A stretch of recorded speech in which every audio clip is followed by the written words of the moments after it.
realidade da segurança pública no Brasil é muito grave. Além dos números já conhecidos, como por exemplo essa taxa absurda de homicídios, de mais de 60 mil homicídios por ano, o Brasil tem uma média, uma taxa de 30 homicídios para cada grupo de 100 mil pessoas, nós temos outros dados muito preocupantes na segurança. A realidade, por exemplo, do sistema penitenciário é uma delas, né? Nós temos hoje no Brasil aproximadamente 760 mil presos, chegaremos ao final desse ano com mais de 800 mil presos, um número que é inimaginável, seria impensável alguns anos atrás. E o mais grave é que esses presos estão sendo amontoados nos presídios e se organizando em facções criminais, por conta da incúria, do desleixo, da incompetência do Estado. Essa ideia de que as pessoas devem ficar presas sem nenhum tipo de atenção acaba se transformando em organização criminal. E quem paga a conta sobre isso é a sociedade, somos todos nós.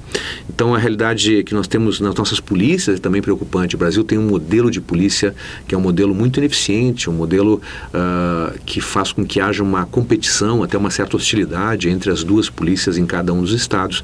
Tudo isso seria preciso repensar, seria preciso inovar.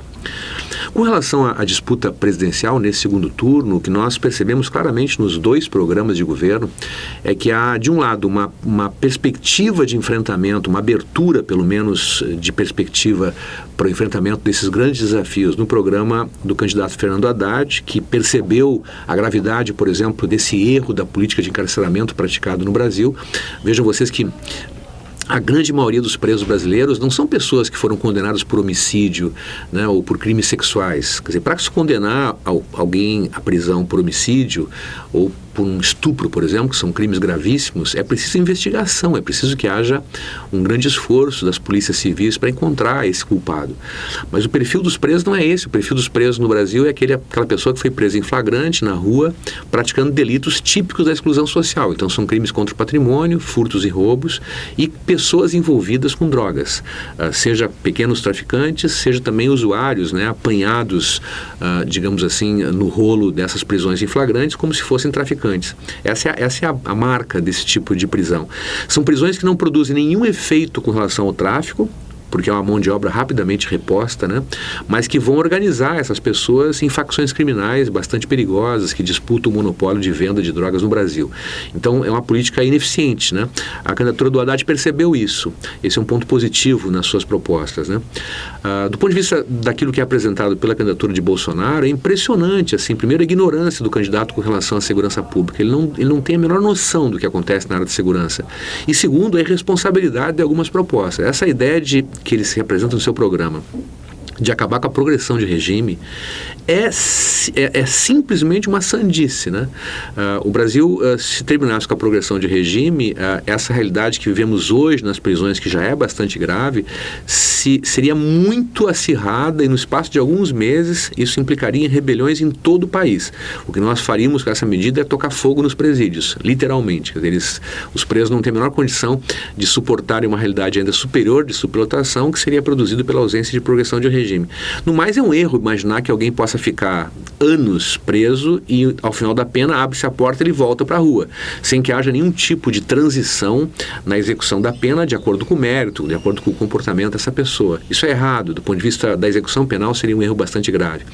O tema da redução da idade penal, é preciso que alguém explique qual a vantagem que o Brasil teria se reduzisse a idade penal para 16 anos, por exemplo. A única diferença dessa proposta é que nós transportaríamos esses jovens que hoje são presos e que vão para o sistema da antiga FEBEM, enfim, o sistema socioeducativo, esses jovens seriam transportados para o sistema prisional, né? O que se ganha com isso é preciso entender. Essa é uma proposta mágica, né? Como se bastasse redução da idade penal para que as pessoas parassem de praticar crimes, né? E, por fim, pessoal, eu queria chamar a atenção para esse absurdo que o candidato vem sustentando, a chamada exclusão da licitude para o policial que mata suspeitos.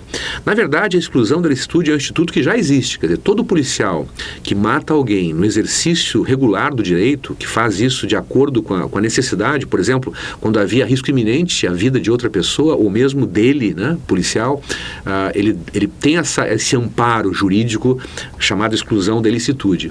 Agora, o que o candidato está propondo é uma outra coisa. O que ele está propondo é autorização para matar. Quer dizer, se as polícias brasileiras já têm uma elevada taxa de letalidade, se algumas delas, como no Rio, em São Paulo, matam mais do que as polícias americanas todas somadas. Nós vamos ainda produzir uma legislação que dê carta branca para os policiais atirarem qualquer suspeito. O que é isso? Isso não é um programa de governo, isso é um pelotão de fuzilamento, né? É diante dessa gravidade que os brasileiros são chamados a votar nesse segundo turno, e na segurança pública eu tenho a certeza de que as propostas são muito opostas, né? Muito contrastantes, né? E não há dúvida qual delas é a melhor.